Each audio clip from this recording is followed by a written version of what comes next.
Disclaimer: this channel does not promote any violence, harmful, or illegal activities. All content provided by this channel is meant for an educational purpose only. মনে করেন আপনারা 5 বছর রাজা থাকতে চান, তাহলে ভাঙড়কে দেখে ফলো করুন। আর আপনাদের হাতে ডিসাইড করতে হবে আপনারা কাকে চাইবেন। একদিকে বিজেপি তৃণমূল মিলে বাইনারি পলিটিক্স করছে, হিন্দু মুসলমানের রাজনীতি নিয়েছে, আমাদের পশ্চিম বাংলার কৃষ্টি কালচার ঐতিহ্যকে ধ্বংস করার চেষ্টা করছে।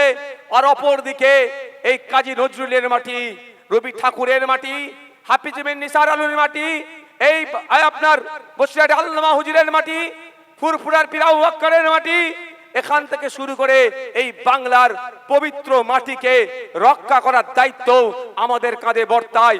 যদি মনে করেন বাংলা থেকে চিরতরের জন্য বিজেপিকে মুছতে হবে, বাংলা থেকে সাম্প্রদায়িক শক্তিকে বিতাড়িত করতে হবে, বাংলায় একটা সুশাসন প্রতিষ্ঠিত করতে হবে, তাহলে আপনাদের বলবো 2021-এর মতো আর ভয় পেলে চলবে না।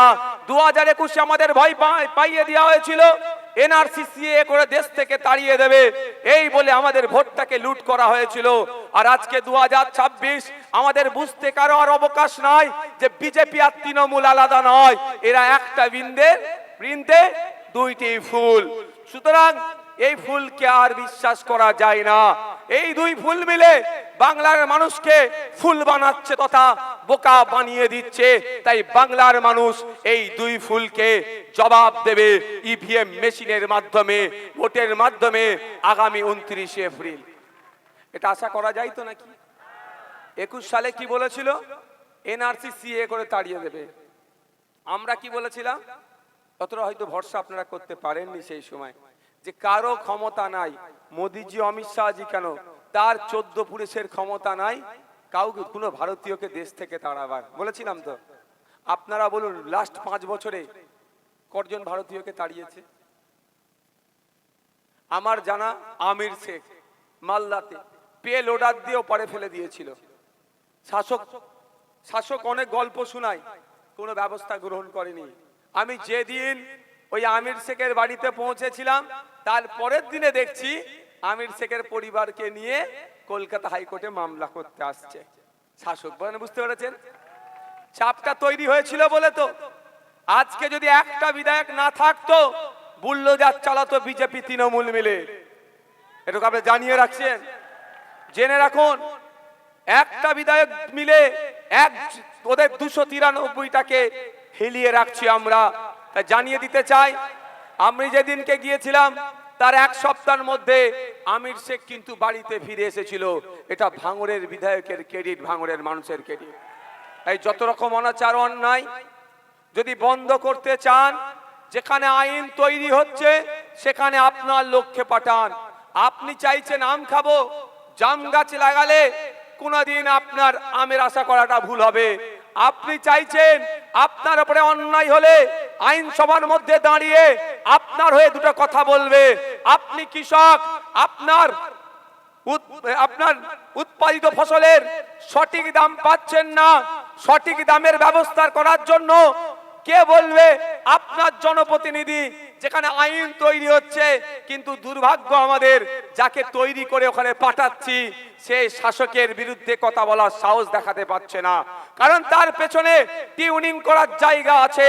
আর বসিরহাট থেকে যদি আমাদের মুসাকে আপনারা জিতিয়ে বিধানসভার মধ্যে পাঠান, বিধানসভার মধ্যে গিয়ে মুসা এই বসিরহাট উত্তর বিধানসভার মানুষের চাওয়া পাওয়া, অভাব অভিযোগগুলো যেগুলো প্রয়োজন আছে সেইগুলো নিয়ে সোচ্চার হবে। মুসাকে কেউ পেছন দিক থেকে টিউনিং করবে না, মানুষের কথা বলবে, বসিরহাটের মানুষের কথা বলবে। আপনারা ডিসাইড করুন কি করবেন, আপনাদের উপর নির্ভর করছে। 500 টাকার বিরিয়ানির প্যাকেটে ভুলে গেলে হবে না, কিন্তু বলে দিলাম। তবে ছাড়বেন না। কি বললাম? ছাড়বেন না, যা দেবে নিয়ে নেবেন।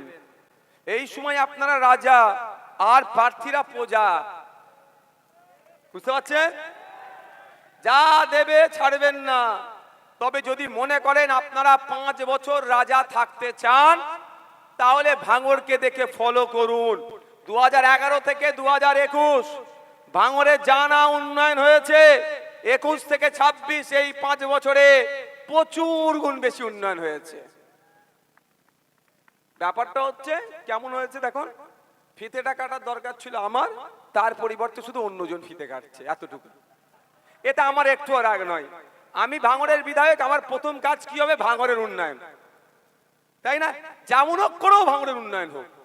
হ্যাঁ, ফিতেটা সিস্টেমে ফিতেটা কাটার দরকার ছিল ভাঙড়ের বিধায়কের, তার পরিবর্তে ক্যানিং পূর্বের বিধায়ক কাটছে, কিন্তু ভাঙড়ের মানুষ তো উপকৃত হচ্ছে। তাই আপনাদের বলবো, যদি আপনারা চান আপনার এইখানে উন্নতি হোক, রাস্তাঘাট, পানীয় জলের কলের সমস্যা থেকে শুরু করে মহিলা নিরাপত্তা থেকে শুরু করে সার্বিক উন্নয়ন হোক, তাহলে আপনার কাজ হবে। অন্য কোনো সিম্বলে হাত দেওয়ার দরকার নাই। সুরতের বিপক্ষে একবার হাঁটুন, হয়তো 2-4 দিন কষ্ট লাগবে, কিন্তু আগামী দিন আপনারা মাথা তুলে বাঁচতে পারবেন। এবং আপনার কণ্ঠ বিধানসভার মধ্যে আছে, আপনার হয়ে লড়াই করছে, আপনার হয়ে বলছে সে ওয়াকাফ হোক আর দেবত্ব সম্পত্তি ফিরিয়ে নিয়ে আসা হোক, বা ওবিসি হোক, বা ফেক এসটি সার্টিফিকেট হোক, আপনার কণ্ঠ বিধানসভায় যাবে। আমি আশা করতে পারি তো নাকি আপনাদের কাছে? আশা করতে পারি তো নাকি? যারা দূরে আছেন বাপেরা, আশা করতে পারি তো নাকি? আপনারা যেখানে যে হাজার হাজার মানুষ আজকে উপস্থিত হয়েছেন, আপনাদের বলবো এখান থেকে একটু বার্তা আপনাদের নিয়ে যেতে হবে। আমরা যদি আমাদের পরিবারের এখানে 1000-4 তো লোক হবে, আমার আইডিয়া নেই, কিন্তু 4-5 হাজার লোক হবে।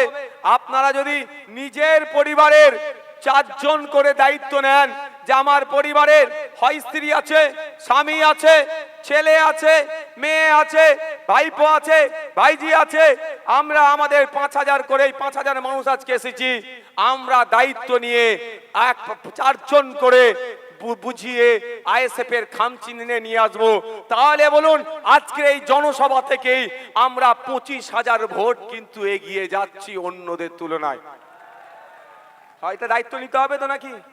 শুধু আপনি ভোট দিলে তো হবে না, আপনার পরিবারকেও ভোটটা দিয়াতে হবে। তাই বন্ধুগণ, আমি আপনাদের একটু কথা শুধু বলবো, এতটুকু বুঝার চেষ্টা করবেন। কালকে কে সরকার গঠন করবে কোনো বলতে পারবেন আপনি? বলুন, কেউ বলতে পারবেন? কিন্তু ধরুন তৃণমূলের বাইরে কেউ সরকার গঠন করেছে, যা পরিস্থিতি তৃণমূল উল্টাচ্ছে, আমরা ওই জন্য সর্বোচ্চ লড়াই দিচ্ছি বামেদের যে জোট সঙ্গী আছে তাদের সাথে। আমরা নাহলে 2021 সালে আমরা 32টা সিটে লড়াই করেছিলাম সব মিলিয়ে, আর 2021 এখন পর্যন্ত মনস্থির করেছি কটা জানেন? 30টা। কিন্তু 5 বছর আমাদের দল এগিয়েছে না পিছিয়েছে? সারা রাজ্যে ব্যাপ্তি ঘটেছে। তারপরে কেন আমরা 30টা দিলাম? বৃহত্তর স্বার্থের জন্য, বাংলাকে বাঁচানোর জন্য। কোনো মতেই না বিজেপি বাংলায় আসে, কোনো মতেই না চতুর্থবারের জন্য তৃণমূল শাসন কার্যের দায়িত্ব পায়। এই দুই শক্তি বিজেপি এবং তৃণমূলকে বাংলা থেকে পরাস্ত করতে হবে, বিজেপিকে আটকাতে হবে, তৃণমূলকে হারাতে হবে। এই লক্ষ্যে এবং ধর্মনিরপেক্ষ শক্তিগুলো বিজেপির বিরুদ্ধে, তৃণমূলের বিরুদ্ধে যাতে ঐক্যবদ্ধ লড়াই করতে হয়, সেই জন্য আমরা বাংলার মানুষের স্বার্থে, বসিরহাটের মানুষের স্বার্থে, নদিয়ার মানুষের স্বার্থে, ভাঙড়ের মানুষের স্বার্থে, টোটাল পশ্চিম বাংলার মানুষের স্বার্থে আমরা স্যাক্রিফাইস করেছি। সিটের সংখ্যা কমিয়ে দিয়ে ঐক্যবদ্ধ হয়ে লড়াই করতে চাইছি, যাতে করে মানুষের কনফিডেন্স বিল্ড আপ হয়, মানুষ বুঝতে পারে আইএসএফ এর লক্ষ্য উদ্দেশ্য কি। অনেকে অনেক কথা বলে আইএসএফ নাকি অমুক দলের বি টিম। যদি অমুক দলের বি টিমই হতাম, তাহলে 100-150 জায়গায় প্রার্থী দিয়ে অমুক দলকে সহযোগিতা করতাম। কিন্তু আমরা সেই দলকে সহযোগিতা করছি না, বরঞ্চ ওই দলকে হারানোর জন্য যদি জীবন লাগে, বিজেপিকে হারাতে গেলে আমরা জীবন দেওয়ার জন্য প্রস্তুত আছি। কিন্তু আমি একটা কথা আপনাদেরকে জানতে চাই, আপনারা এখানে যারা আছেন একটু হাত তুলে বলবেন, বিজেপিকে হারানোর জন্য কারা কারা প্রস্তুত? এবার দেখবো কে বিজেপির দালাল আছে এখানে। এই দূরে যারা আছেন, বিজেপিকে হারাতে গেলে যদি জীবন লাগে, জোরে বলেন, যদি জীবন লাগে, যদি জীবন লাগে বিজেপিকে হারাতে গেলে, যাবো তো নাকি? এবার আপনার হাত নামান। আমার একটা ছোট্ট প্রশ্ন,